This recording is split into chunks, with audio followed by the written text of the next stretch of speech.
மாதா தொலைக்காட்சி நேயர்கள் அனைவருக்கும் அன்பு வணக்கம். தவக்காலத்தின் மிக முக்கியமான நாட்களாகிய புனித வாரத்திலே நாம் இருக்கிறோம். புனித வாரத்தின் ஒவ்வொரு நாளுமே இறையியல் ஆழமிக்க வழிபாட்டு சிறப்புமிக்க நாட்களாக இருக்கின்றன.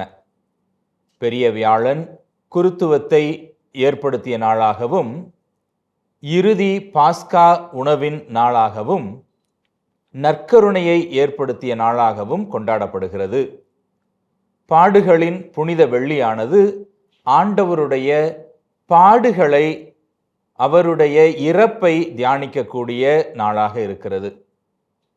உயிர்ப்பு ஞாயிறு 3ஆம் நாள் அவர் சாவை வீழ்த்தி வெற்றி வீரராக உயிர்த்தெழுந்தார் என்று கொண்டாடுகிற நாளாக இருக்கிறது.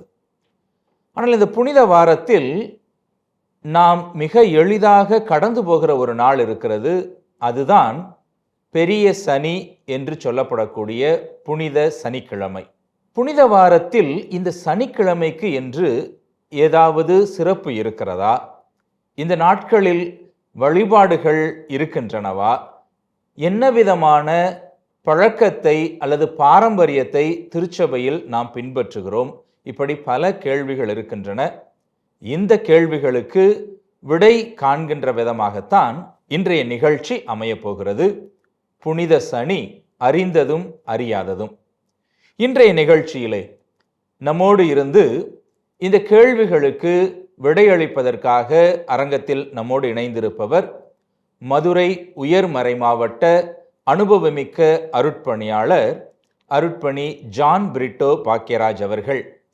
தற்போது தமிழக ஆயரவையின் திண்டிவனத்தில் செயல்படக்கூடிய முப்பணி நிலையத்தின் இயக்குனராக பணி செய்து கொண்டிருக்கிறார். தந்தை அவர்களை மாதா தொலைக்காட்சி நேயர்கள் உங்கள் அனைவரின் சார்பாக அரங்கத்திற்கு அன்போடு வருக வருக என வரவேற்கிறேன். Welcome father. வணக்கம்.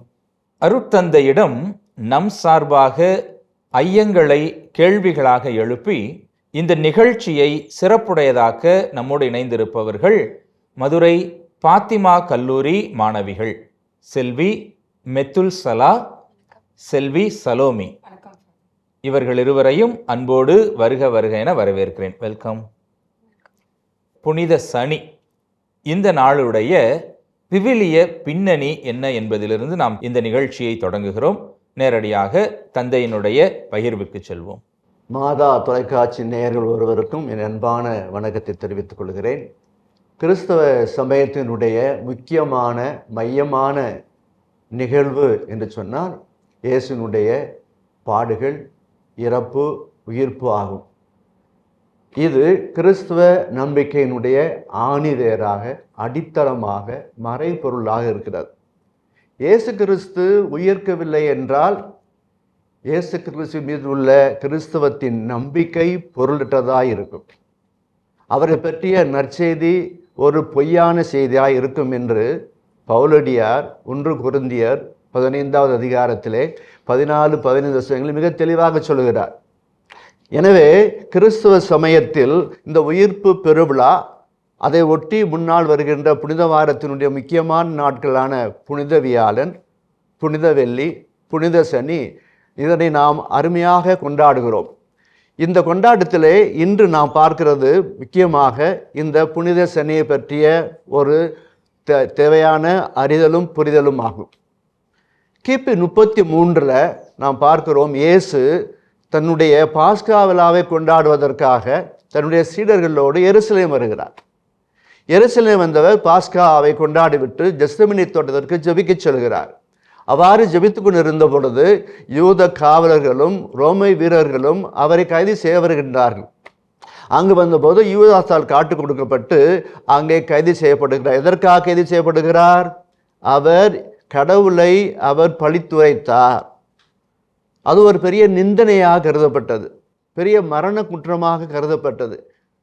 யூத சட்டத்தின்படி அது மரணத்துக்குரிய தண்டனையாகும். எனவே அந்த தண்டனை நிறைவேற்றுவதற்காக அவரை கைது செய்து அழைத்து சென்றார்கள். அழைத்து சென்றவர்களுக்கு அதிகாரம் இருந்ததா? இல்லை. ஏனென்றால் யூதர்களுக்கு மரண தண்டனை விதிப்பதற்கு அதிகாரம் கிடையாது. யூதேயாவையும் அதனை சுற்றிய பகுதிகளையும் ஆண்டது ரோமை அரசு. இந்த ரோமிய அரசனுடைய ஆளுநராக இருந்தவர் போந்தியஸ் பிலாத்து. எனவே அவர்கள் போந்தியஸ் பிலாத்திடம் அழைத்துச் செல்கிறார்கள். இந்த குற்றத்தை அவர் மீது சுமத்தி அவருக்கு சிலுவை தண்டனை வாங்கி தர வேண்டும் என்பதற்காக. அங்கே இன்னொரு தண்டனையும் சேர்த்து கொள்ளுகிறாள். என்ன தெரியுமா? அதுதான் இவன் மக்களை தூண்டிவிட்டு ரோமை அரசுக்கு எதிராக கிளர்ச்சி செய்தான் என்று. அப்போதான் அவருக்கு தண்டனை உறுதிப்படுத்த முடியும். எனவே அங்கு சென்று அதனையும் சொல்லுகிற போது இதையெல்லாம் விசாரித்த பிலாத்து அங்கு எந்த குற்றமும் இல்லை என்பதை தெரிந்து கொண்டாலும் கூட யூதருடைய கூச்சலாலும் அங்கே அவருடைய சத்தத்தாலும் நிர்பந்தம் காரணமாக அங்கே மரண தண்டனை சிலுவையில் அறைந்து கொல்லப்படுவதற்கு கையளிக்கிறார். எனவே அவர்கள் அழைத்து சென்று இயேசுவை அழைத்து சென்று அங்கே அவருக்கு மரண தண்டனை கொடுக்கின்றார் என்பதை பார்க்கிறோம். இதெல்லாம் நடந்தது வியாழக்கிழமை முடிந்து வெள்ளிக்கிழமை 3 மணிக்கு இயேசு இறக்கின்றார். இறந்த பிற்பாடு அந்த நாளுடைய கடைசியில் சூரியன் மறைவதற்கு முன்னால் உடல்கள் எல்லாம் சிலுவை இருத்தலாகாது என்பதற்காக அர்மத்தியா ஊரை சேர்ந்த யோசேப்பு அவரை இறக்கி தன்னுடைய கல்லறையிலே அடக்கம் செய்து விடுகிறார். அடக்கம் செய்த பிற்பாடு எல்லோரும் போய்விடுகின்றார்கள். ஆனால் அங்கே யூதர்களுக்கு ஒரு சந்தேகம் வருகிறது. ஏற்கனவே இயேசு இறந்து 3ஆம் நாள் நான் உயிர்த்து விடுவேன் என்று சொன்னதால் அவங்க பயப்படுறாங்க. எப்படியாவது அவர் உயிர்த்து விடுவார் அல்லது அவரை அந்த கல்லறையிலிருந்து அவருடைய சீடர்கள் திருடி கொண்டு சென்று விடுவார்கள். எனவே அவரை காவல் காப்பதற்காக பிலாத்துவிடம் சென்று அங்கே காவலர்களை கேட்கின்றார்கள். அவர் சொல்கிறாரு, உங்களுக்கு தான் காவலர் இருக்கிறாங்கல்ல, நீங்கள் உங்கள் காவலரை வச்சுக்கிட்டு நீங்கள் காவல் காத்து கொள்ளுங்கள் என்று சொல்லிவிடுகிறார். எனவே காவலர்கள் கல்லறைக்கு காவல் காக்கின்றார்கள். இப்படி ஒரு புறம் இருக்க அங்கே அடுத்த நாள் காலையிலே என்ன நடக்கிறது? அங்கே முதலாம் மரியாளும் மற்ற மரியாளும் இயேசுடைய கல்லறை பார்ப்பதற்காக அங்கே வருகின்றார்கள். அங்கே வந்தபோது கல்லறை காலியாக இருக்கிறது. வானத்தவர்களை பார்த்து, யாரை தேடுகிறீர்கள்? அவர் ஏற்கனவே உதித்து விட்டார், போய்விட்டார் என்று சொல்லுகிறார்கள். ஓய்வு நாள்னு சொன்னா எங்களுக்கு சண்டே தான் ஞாபகம் வருது. ஆனா நீங்க ஓய்வு நாள்னு சொல்றதை பார்த்தா சாட்டர்டேவா இருக்கு. அதை பத்தி கொஞ்சம் சொல்லுங்க. விவிலியத்தில் தெளிவாக சொல்லப்படுகிறது, வாரத்தில் முதல் நாளாய ஞாயிற்றுக்கிழமை முதல் நாள் என்று கணக்கு பார்க்குற போது அங்கே 7ஆம் நாள் சனிக்கிழமை ஓய்வு நாளாக வருகிறது. இந்த ஓய்வு நாளைத்தான் யூதர்கள் சட்டப்படி தங்களுடைய ஓய்வு நாளாக அவர்கள் கருதி அதனை கொண்டாடி வந்தார்கள், அனுசரித்து வந்தார்கள். 7ஆம் நாள் ஓய்வு நாள் என்பது யூதருடைய வழக்கத்திலும் இருந்தது, சட்டத்திலும் இருந்தது. அதனை இன்னும் அவர்கள் கடைபிடித்து வருகிறார்கள். யூதர்களுக்கு சனிக்கிழமை ஓய்வு நாளாக இருந்தது. ஆனால் நமக்கு முதல் நாள் திங்கட்கிழமையாக இருப்பதால் 7ஆவது நாள் நமக்கு ஞாயிற்றுக்கிழமையாக மீண்டு வருகிறது. அவர்களை பொறுத்தவரை 7ஆம் நாள் என்பது சனிக்கிழமை தான்.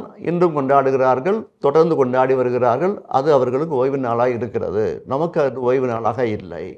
ஃபாதர், இப்போ நம்ம யூதர்களின் முறைப்படி சனிக்கிழமை ஓய்வு நாள் என்று நீங்க சொல்லியிருக்கீங்க ஃபாதர்.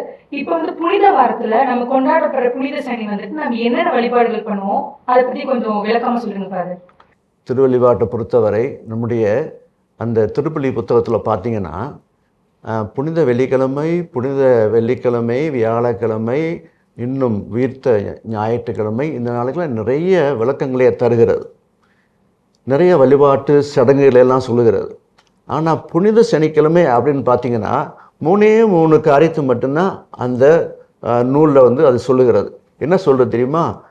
இந்த புனித சனிக்கிழமை திரு அவையானது இயேசு கிறிஸ்துவினுடைய பாடுகள், இறப்பு, அவருடைய பாதாளத்தில் இறங்கினது, இந்த 3 நிகழ்ச்சிகளை மட்டும் தியானிக்கவும், மௌனமாக இருக்கவும், ஜெபிக்கவும் அது அழைப்பு விடுக்கிறது.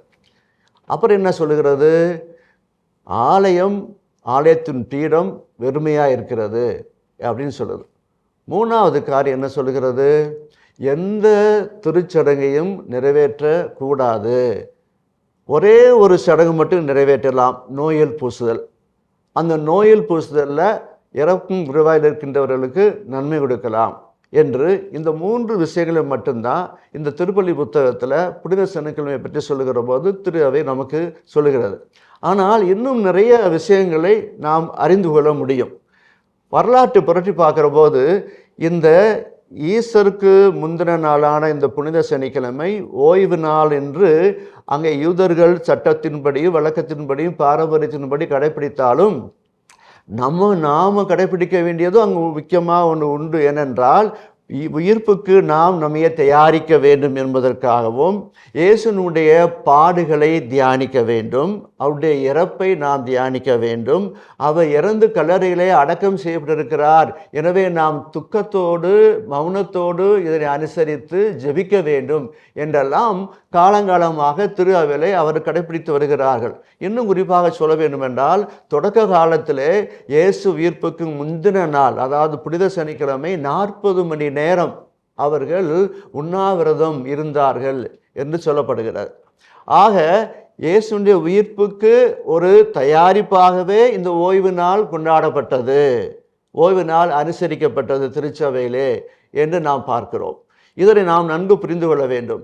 எனவே இந்த ஓய்வு நாள் என்பது ஏன் என்று நாம் பார்க்கிற போது, அங்கே கடவுள் ஒவ்வொன்றாக ஒவ்வொரு நாளும் படைத்த போது எத்தனாவது நாள் அவர் ஓய்வெடுத்தார்?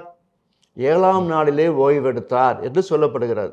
அந்த 7ஆம் நாள் ஓய்வை குறிப்பதற்காகவும் இயேசு இந்த 6 நாட்கள் மட்டுமல்ல, தன்னுடைய வாழ்க்கையிலே பல்வேறு நல்ல காரியங்கள்லாம் செய்து கொடுப்பார். தன்னுடைய தந்தை தனக்கு பணித்த எல்லா காரியங்களும் செய்து கொடுப்பார். அவர் இந்த பெரிய சனிக்கிழமை, அதாவது புனித சனிக்கிழமை கல்லறையிலே சென்று ஓய்வெடுத்தார் என்றும் நம்பப்படுகிறது. ஆக இந்த ஓய்வு நாள் சில முக்கியமான காரணங்களை உள்ளடக்கியதாக இருக்கிறது. அதை நாம் புரிந்து கொண்டால் நாமும் கூட அந்த ஓய்வு நாளிலே என்ன செய்ய வேண்டும்? மௌனம் அனுசரிக்க வேண்டும், ஜெபிக்க வேண்டும், இயேசுனுடைய அந்த பாடுகளை, இறப்பை, கல்லறையில் அடக்கம் செய்திருப்பதை தியானிக்க வேண்டும் என்று சொல்லுகிறார். ஃபாதர், இப்போ உலகத்தை படைக்கும் போது கடவுள் வந்துட்டு 7ஆம் நாள் ஓய்வெடுத்தாரு அப்படின்ற மாதிரி ஒரு கூற்று இருக்கும்போது, இப்போ இந்த 7ஆம் நாள் வந்துட்டு இயேசு கல்லறையில் அடக்கப்பட்டு ஓய்வெடுத்தாரா, இல்ல வேற எதுவும் சிறப்புகள் இருக்கா? இந்த ஓய்வு நாளை பற்றி மத்தேயு நற்செய்தியாளர் மட்டும்தான் தெளிவாக சொல்றார். அதிகாரம் 27 அவர் சொல்றார், இந்த ஓய்வு நாள், இந்த ஓய்வு நாளில் எல்லாரும் எந்த வேலையும் செய்யக்கூடாது. இதுதான் சட்டம். அது மரபு பழக்க வழக்கமாக இருந்துச்சு. ஆக இந்த புனித சனிக்கிழமை அன்று இயேசுவை கல்லறையில் அடக்கம் செய்யப்பட்ட போது அவர் ஓய்வெடுத்தார். ஓய்வெடுத்தார்னா அங்கே நாம் பார்க்கிறோம், ஓய்வெடுத்து கொண்டு இருந்தார். எல்லா காவலர்களும் என்ன செஞ்சாங்க? கல்லறைக்கு காவல் காத்து கொண்டு இருந்தார்கள். அந்த ஓய்வெடுத்த இயேசு என்ன செய்தார் என்ற ஒரு கேள்வி வருகிற போது நம்முடைய நம்பிக்கை அறிக்கையில் என்ன சொல்லப்படுகிறது? அவர் பாதாளத்தில் இறங்கினார், மரித்தோரிடமிருந்து உயிர்த்தெழுந்தார் என்று சொல்லுகிறார். அப்போ எப்போது பாதாளத்தில் இறங்கினார்? எப்போது உயிர்த்தெழுந்தார்? உயிர்த்தெழுந்தார் என்பது 3ஆம் நாள், ஓய்வு நாளுக்கு அடுத்த நாள் ஞாயிற்றுக்கிழமை உயிர்த்தெழுந்தார். அப்போ அதுக்கு முந்தின நாள் ஓய்வு நாள். அந்த ஓய்வு நாளை தான் என்ன செஞ்சுருக்கணும்? பாதாளத்தில் இறங்கி இருக்கணும். அவர் பாதாளத்தில் இறங்கி அங்கே மரித்தோரிடமிருந்து உயிர்த்தெழுந்தார் என்று சொல்லப்படுகிறது. ஆக பாதாளம் அப்படிங்கிற ஒன்று இருக்கிறது. அந்த பாதாளம்னா என்ன அப்படின்னு பார்த்தோம்னா, பாதாளத்துக்கு ஆங்கிலத்தில் என்ன சொல்லப்படுகிறது? ஹெல் அப்படின்னு தான் சொல்கிறாங்க. நரகத்துக்கு என்ன சொல்லப்படுறது? ஹெல் அப்படின்னு தான் சொல்கிறாங்க. ஃபர்கட்ரிக்கு என்ன சொல்லப்படுகிறது? உத்தரிக்கிற இடத்துக்கு என்ன சொல்லப்படுகிறது? ஹெல் அப்படின்னு தான் சொல்கிறாங்க. ஆனால் அதை பிரித்து பார்க்குற போது தமிழ் என்ன சொல்லுகிறோம்? இந்த பாதாளம் என்பது அந்த இடம் என்ன? த பூசம் ஆஃப் த ஆபிரகாம், ஆபிரகாமுடைய மடி என்று சொல்லப்படுகிறது. இந்த ஆபிரகாம் மடியில் இருக்கிறவங்கெல்லாம் யார் அப்படின்னு பார்த்தாங்கன்னா, உலகம் உண்டானது முதல் இயேசு இறந்து உயிர்க்கின்ற வரை இறந்து போனவர்கள் யாரு? நல்லவர்கள் யாரு? கடவுளுக்கு உகந்தவர்கள். இவங்கெல்லாம் இறந்த பிற்பாடு ஆபிரகாம் மடியில் காத்திருந்தாங்க. ஏனென்றால் இயேசு ஒருவர் தான் மீட்பர், இயேசு தான் மீட்க வேண்டும். எனவே இயேசு தான் அடக்கம் செய்யப்பட்ட போது கல்லறையிலிருந்து அவர் பாதாளத்தில் இறங்கி இந்த பூசம் ஆஃப் த ஆபிரகாம், அதாவது ஆபிரகாம் மடியில் ஏற்கனவே இறந்திருந்த ஆதாம் முதல் ஆதாமு, ஆபிரகாமு, மோசஸ், தாவீது இன்னும் இறைவாக்கின அத்துணை பேரையும் அவர் மீட்டார். மீட்டு கொண்டு அவர் விண்ணகம் சென்று விண்ணகத்தினுடைய வாசல்களை திறந்து வைத்தார் என்று சொல்லப்படுகிறது. இறையியல் ரீதியாக அதுவே நமது நம்பிக்கையாக நாம் ஏற்றுக்கொள்கிறோம் இன்று வரை. எனவே பாதாளம் என்று ஒன்று உண்டு. ஆனால் அந்த பாதாளம் என்பது நரகம் அல்ல. நரகத்தை பற்றி சொல்லுகிற போது விவிலியம் சொல்ல கெஹன்னா என்று சொல்லுகிறது. கெஹன்னா என்று சொல்லுகிறது. மார்க் நற்செய்தியில சொல்லுகிறார், அந்த கெஹன்னா பற்றி சொல்லுகிறார். 9ஆம் அதிகாரத்தில் என்ன சொல்லுகிறார்? அவர் அங்கே எரிகின்ற நெருப்பு அவியாது, வாழுகின்ற புழு சாகாது என்று சொல்லுகிறார். அந்த இடம் அல்ல. இந்த இடம் ஆபிரகாம் மடியில் இருக்கின்ற நல்லவர்கள் வாழுகின்ற ஏற்கனவே இறந்து போன இருக்கின்ற இடம். இவர்களெல்லாம் அவர் விண்ணகத்துக்கு கூட்டிச் செல்வதற்காக பாதாளத்திலே இறங்கினார் என்பது நாம் நம்புகிற, நாம் ஏற்றுக்கொள்ளுகிற ஒரு நம்பிக்கையாக இருக்கிறது. இதனை நாம் புரிந்து கொண்டால் எது பாதாளம் எது நரகம் என்பதை நாம் தெளிவாக அறிந்து கொள்ள முடியும், புரிந்து கொள்ள முடியும். நீங்க சொன்னதிலிருந்து நரகம் என்பது மீட்பே கிடைக்காத ஒரு நிலையாக இருக்கிறது. பாதாளம் என்பது கிறிஸ்துவுக்கு முன் இறந்த நல்லவர்கள் ஆபிரகாமின் மடியில் இருந்து கிறிஸ்துவோடு உயிர் தெழுந்திருக்காங்க. உத்தரக்கு நிலையில வந்துட்டு பாவம் செய்து அந்த பாவத்திற்காக பரிகாரம் தேடிக்கொண்டிருக்க ஆன்மாக்கள் இருக்கின்றாங்க. இதை நான் புரிந்து கொண்டிருக்கேன். அது சரிதான ஃபாதர்? உங்களுக்கு இன்னொரு விஷயம் நான் சொல்ல விரும்புகிறேன். என்னன்னா, இந்த பாதாளம் என்று சொல்லுகிற போது அங்கே எபிரேய மொழியில் ஒரு வார்த்தை பயன்படுத்துகிறாங்க, சியோல் அப்படின்னு பயன்படுத்துகிறாங்க. கிரேக்க மொழியில் ஹேடிஸ் அப்படிங்கிற ஒரு வார்த்தை பயன்படுத்துகிறாங்க. தாமஸ் அக்வினாஸ் ரிம்போ அப்படிங்கிற ஒரு வார்த்தையை பயன்படுத்துகிறார். அப்படின்னா இந்த இடம், எல்லா இடம் பார்த்தீங்கன்னா இங்கே இருக்கிறவங்க எல்லாருமே யார்? நீதி உள்ள ஆன்மாக்கள் இருந்த இடம். இவங்க சபிக்கப்பட்டவர்கள் கிடையாது, தண்டனைக்குரியவர்கள் கிடையாது. கடவுளின் தரிசனத்தை இழந்தவர்கள் தான் இவங்க. கடவுளின் தரிசனத்தை பார்ப்பதற்காக இயேசு அவங்ககிட்ட போய் அவங்களெல்லாம் கூட்டிகிட்டு போகிறார். இதுதான் முக்கியமான செய்தி. எனவே இந்த பாதாளத்தில் இறங்கினார் என்பதை நம்ம நம்பிக்கை அறிக்கையில் அழுத்தம் திருத்தமாக நம்ம உச்சரித்து ஒவ்வொரு தடவையும் வேண்டிக் கொள்கிறோம். பாதாளத்தில் இறங்கினார். எதற்காக இறங்கினார்? அங்கே எல்லா நீதிமான்களுக்கும் உயிர்ப்பு உண்டு என்பதை நாம் ஏற்றுக்கொள்ள வேண்டும். உயிர்ப்பு உண்டு. தன்னுடைய உயிர்ப்பில் எல்லாருக்கும் உயிர்ப்பை கொடுக்கிறார். தன்னுடைய உயிர்ப்பில் விண்ணம் எடுத்து சொல்லுகிறார். அவங்கள கூட்டிகிட்டு போய் என்ன செய்கிறார்? அங்கே நிலை வாழ்வை தருகிறார், பரிசாக தருகிறார். இதனை நாம் நன்றாக புரிந்து கொள்ள வேண்டும். பாதாளம் என்பது அது எல்லோருக்குமான இடம். அது இயேசு இறந்த பிற்பாடு உயிர்த்த பிற்பாடு இருக்கிறதா? பாதாளம் இன்னும் இருக்கிறதா என்பது என்னால் சொல்ல இயலாது. அதை பற்றி திருச்சபை எங்கே சொல்லலை.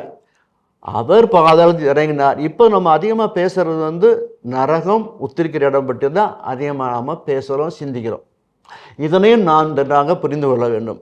இயேசு நமக்கு எல்லோருக்கும் எப்போதும் உயிர்ப்பு வாழ்வை கொடுப்பதற்கு அவர் தயாராக இருக்கின்றவர், நல்லது செய்கின்ற போது.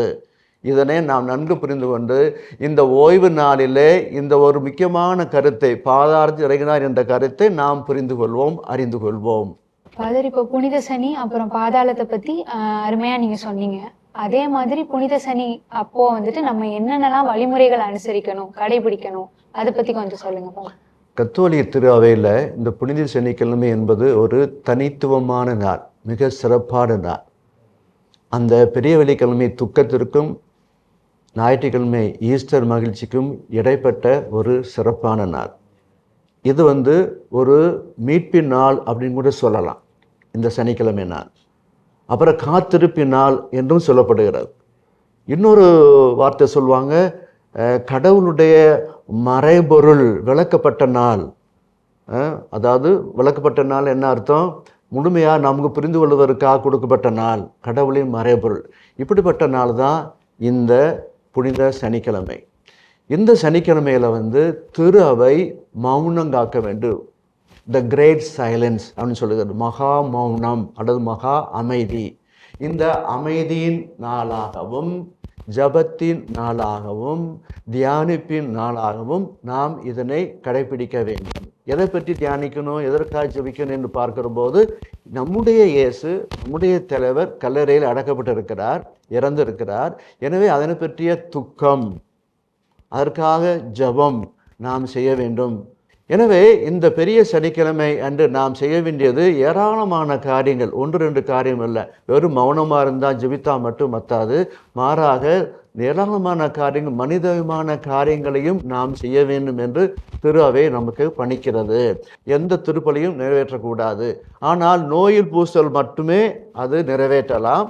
இறக்கும் தருவாய் இருக்கின்றவர்களுக்கு நன்மை கொடுக்கலாம் என்றும் சொல்லுகிறது. மற்றபடி ஆலயத்தில் பார்த்தீங்கன்னா அன்றைக்கு பீடங்கள் எல்லாம் வெறுமையாக இருக்கும். எல்லா சுரூபங்களும் ஓடப்பட்டு இருக்கிறது. ஆனால் ஒரே ஒரு சுரூபத்தை மட்டும் நாம் திறந்து வைத்திருக்கிறோம். அது என்ன சுரூபம்? பாடுபட்ட சுரூபம். ஏனென்றால் அந்த பாடுபட்ட சிலுவையில் அறையப்பட்ட இயேசுவை தாம் நாம் மையப்படுத்தி சிந்திக்க வேண்டும், தியானிக்க வேண்டும், அவரை நோக்கி ஜெபிக்க வேண்டும் என்று திரு அவை நம்மை பணிக்கிறது. இந்த நாளிலே அந்த சிலுவைக்கு மட்டும்தான் நமக்கு முக்கியத்துவம் கொடுக்க வேண்டும். சிலுவையில் தான் உயிர்ப்பு, சிலுவையில் தான் நமக்கு வேண்டிய வாழ்வு, சிலுவையில் தான் நமக்கு வேண்டிய மீட்பு என்பதை நன்கு புரிந்துள்ளதற்காக அந்த நாளிலே சிலுவைக்கு அது முக்கியத்துவம் கொடுக்கிறது. எனவே அன்று ஆலயத்திலே மற்ற எல்லா இடங்களும் வெறுமையாக இருக்கிறது. பூ வைக்கக்கூடாது, பீடத்தில் எதுவும் இருக்கக்கூடாது என்றெல்லாம் சொல்லுகிறது. பல இடங்கள் என்ன செய்கிறாங்க, ஆலயங்களை அன்றைக்கு சுத்தப்படுத்துவாங்க, தண்ணி ஊற்றி கழுவி விட்டு நீட்டாக இருக்கணும். ஏனென்றால் அடுத்த நாள் இயேசு உயிர்க்கிற நாள். எனவே உயிர்ப்புக்கு தயாரிப்பாக தங்களையே தயாரிக்கின்ற வண்ணமாக ஆலயமும் தயாரிக்கப்படுகிறது. ஆலயம் மக்களுடைய அது இடமாக கருதப்படுகிறது, மக்கள் கூடுகிற இடம். எனவே அது சுத்தமாக இருக்க வேண்டும் என்பதற்காகவே அது சுத்தப்படுத்தப்படுகிறது. இது போன்ற ஏராளமான காரியங்கள். இன்னும் சில இடங்களில் பார்த்தீங்கன்னா அந்த பெரிய சனிக்கிழமை அன்று ஈஸ்டருக்காக, அதாவது உயிர்ப்பு நாளுக்காக தங்களை தயாரிக்கிற வண்ணமாக நிறைய ஈஸ்டர் எக்குகளை தயாரிப்பாங்க, ரொட்டிகளை தயாரிப்பாங்க, பூக்களை தயாரிப்பாங்க. இவையெல்லாம் எதற்காக? அந்த இயேசுவினுடைய உயிர்ப்பை கொண்டாடுவதற்காக அவர்கள் தயாரிக்கின்ற ஒரு நாளாகவும் இந்த பெரிய சனிக்கிழமை நமக்கு கொடுக்கப்பட்டிருக்கிறது. ஆக பெரிய சனிக்கிழமை என்பது ஏதோ குறிப்பிட்ட விஷயங்கள் மட்டுமல்ல, ஏராளமான காரியங்களை நாம் உள்வாங்கி கொண்டு கிறிஸ்தவ சபையத்திலே நாம் சிறப்பாக கடைபிடித்தோம் என்றால் இந்த சனிக்கிழமையானது அதுவும் மற்ற பெரிய வியாழக்கிழமை போல, பெரிய வெள்ளிக்கிழமை போல, அது உயிர்ப்பு ஞாயிறை போல முக்கியமான ஒரு சனிக்கிழமை என்பதை நாம் புரிந்து கொண்டால் நம்முடைய உயிர்ப்பு விழா மிகச் சிறப்பான மகிழ்ச்சியான ஒரு விழாவாக அமையும் என்பதை உங்களுக்கு நான் தெரிவித்துக் கொள்கிறேன். ஓய்வு நாள் அப்படிங்கிறது வேலைகளிலிருந்து ஓய்வெடுக்கிற நாள் மட்டும் இல்லை, அது ஒரு சமூக கொண்டாட்டமாக இருக்கணும். அதை தான் ஆண்டவர் வாழுகிற பொழுது அந்த ஓய்வு நாள் சட்டங்களை மீறினார் அப்படிங்கிறது தான் ஆண்டவர் இயேசு மேலே இருக்கக்கூடிய குற்றச்சாட்டாகவே இருக்குது. ஏனென்றால் அன்று நோயாளிகளை குணப்படுத்துகிறார், புதுமைகளை செய்கிறார், சமூகம் வாழ்வதற்கான வேலைகளை செஞ்சிருக்கிறார். அதே நேரத்தில் இந்த புனித சனிக்கிழமை ஓய்வு நாட்களிலே மிகப்பெரிய ஒரு ஓய்வு நாளாக இருக்கிறது. இது ஆண்டவருடைய இறப்பை நாம் தியானிக்கணும், அந்த மிகப்பெரிய மௌனம்.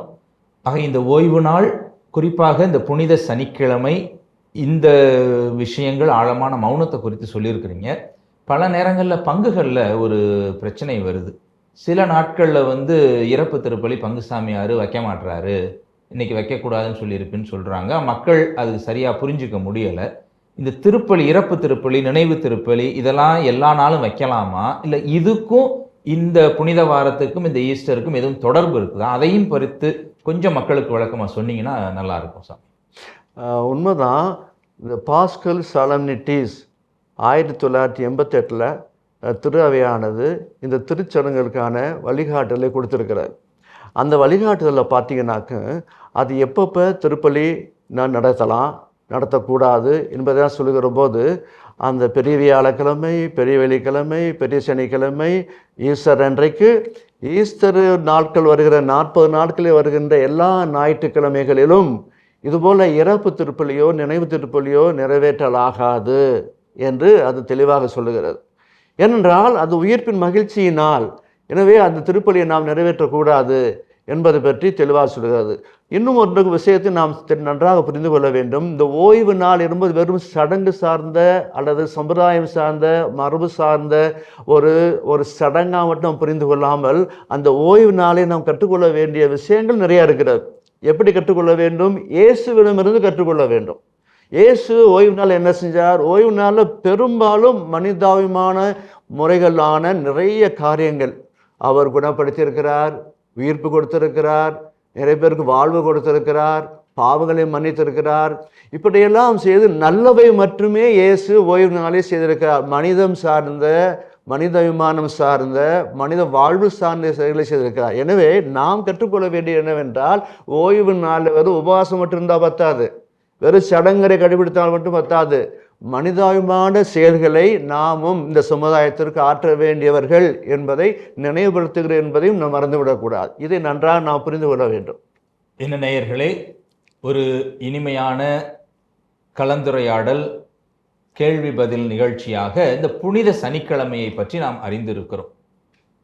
நிறைய காரியங்கள், பாதாளம் என்றால் என்ன, உத்தரேக்கிற நிலை என்றால் என்ன, நரகம் என்றால் என்ன என்று அதன் இறையியல் பின்னணியை அறிந்திருக்கிறோம். ஓய்வு நாள் என்பது ஓய்ந்திருக்கக்கூடிய நாள் அல்ல, அது சமூகத்திற்குரிய மனிதாபிமான ஒரு நாளாக இருக்கிறது. அதிலும் குறிப்பாக இந்த புனித சனிக்கிழமை என்பது வழிபாட்டிற்கான விடுமுறை நாளாக இருக்கிறது. அன்று ஆலயங்களில், எந்த ஆலயங்களிலும் எந்த வழிபாடுகளும் நடைபெறாது. அருட்சாதனங்கள் என்று பார்க்கிற பொழுது நோயுள் பூசல் மட்டும் கொடுக்கலாம் என்பதை தந்தை அவர்கள் தெளிவுபடுத்தி இருக்கிறார்கள். மற்றபடி ஆண்டவருடைய இறப்பு, உயிர்ப்பிற்கு நம்மையே நாம் தயாரிக்கக்கூடிய ஒரு வகையான துக்க நாளாக இருக்கிறது. அதனால தான் இன்னும் ஒரு சில ஊர்கள்ல எல்லாம் வீட்டில் இருக்கக்கூடிய பெண்கள்லாம் அன்னைக்கு ஆலயங்களில் அந்த இயேசுவை தங்களுடைய மகனாக, தங்களுடைய மகனே இறந்தது போல துக்கம் கொண்டாடுகிற பழக்கங்கள்லாம் இருக்குது. அப்படிங்கிறத இன்னைக்கு நம்ம தமிழகத்தில் பல இடங்களில் பார்க்குறோம். ஆக புனித சனிக்கிழமை என்பது வழிபாடுகள் இல்லாத ஒரு விடுமுறை நாளாக இருந்தாலும் உயிர்ப்பிற்கான தயாரிப்பின் நாளாக இருக்கிறது. அதைவிட அதிகமாக ஆண்டவருடைய இறப்பை இன்னும் ஆழமாக, மௌனமாக தியானிக்கக்கூடிய ஒரு நாளாக இருக்கிறது என்பதை இவ்வளவு நேரம் நமக்கு மிக அருமையாக தெளிவுபடுத்தி இருக்கக்கூடியவர் மதுரை உயர்மறை மாவட்டத்தைச் சேர்ந்த அருட்பணியாளர் ஜான் பிரிட்டோ பாக்கியராஜ் அவர்கள். அருட்தந்தை அவர்களுக்கு மாதா தொலைக்காட்சி சார்பாகவும் நேயர்களாகிய உங்கள் சார்பாகவும் மனமார்ந்த நன்றிகளை தெரியப்படுத்துகிறோம். நன்றி, நன்றி, நன்றி, நன்றி. அதுபோல அவரோடு இணைந்து இந்த நிகழ்ச்சியை உற்சாகமாகவும் இறைமக்கள் சார்பாக கேள்விகளை எழுப்பியும் இந்த நிகழ்ச்சியை இன்னும் மெருகூட்டியவர்கள் மதுரை பாத்திமா கல்லூரி மாணவிகள் செல்வி மெதுல்சலா, செல்வி சலோமி அவர்களுக்கும் மாதா தொலைக்காட்சி சார்பாக நமது மனமார்ந்த நன்றிகளை தெரியப்படுத்துகிறோம். தேங்க்யூ. நேயர்களே, நிகழ்ச்சியை கண்டு பயனடைந்திருப்பீர்கள் என்று நம்புகிறோம். புனித வாரம் இன்னும் ஆழமான ஆன்மீக வாழ்விற்கு நம்மை இட்டுச் செல்லட்டும். உயிர்ப்பின் மகிழ்ச்சியை நாம் எல்லோரோடும் சேர்ந்து கொண்டாடுவோம். மீண்டுமாக உங்களை சந்திக்கும் வரை உங்களிடமிருந்து விடைபெறுகிறோம். நன்றி, வணக்கம்.